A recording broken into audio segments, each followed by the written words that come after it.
Bu ayran Ərdəbil aşidir. Çox yeməli olur, dadlı olur. Sarımsaq da töküyəm, qəşəng xoşməzə olur. Tərə geçiniz, ətr vereyim buna. Bəs sir də töküyəm, qəşəng. Çox yeməli olur, yarım boş.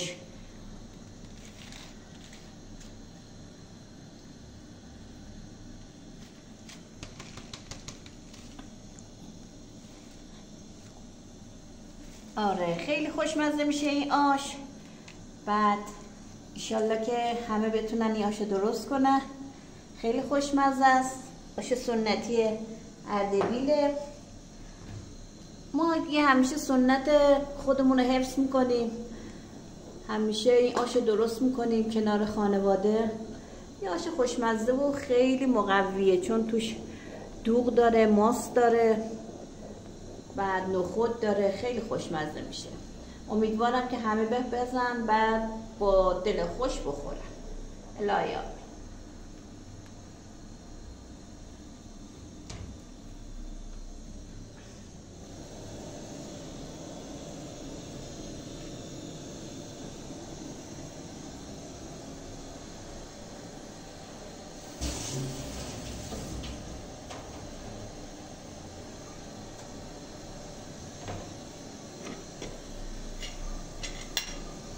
حالا خانمای عزیز سیرم توش میریزیم.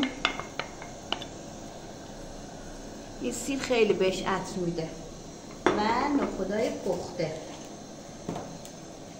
باید نخودا حسابی پخته باشه.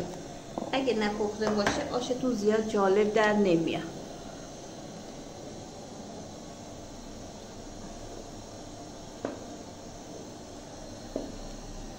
اینم از آش دوغ ما. بعد با همراه نعنا داغ سرو میشه. امیدوارم که خوشتون بیاد از این آش خوشمزه.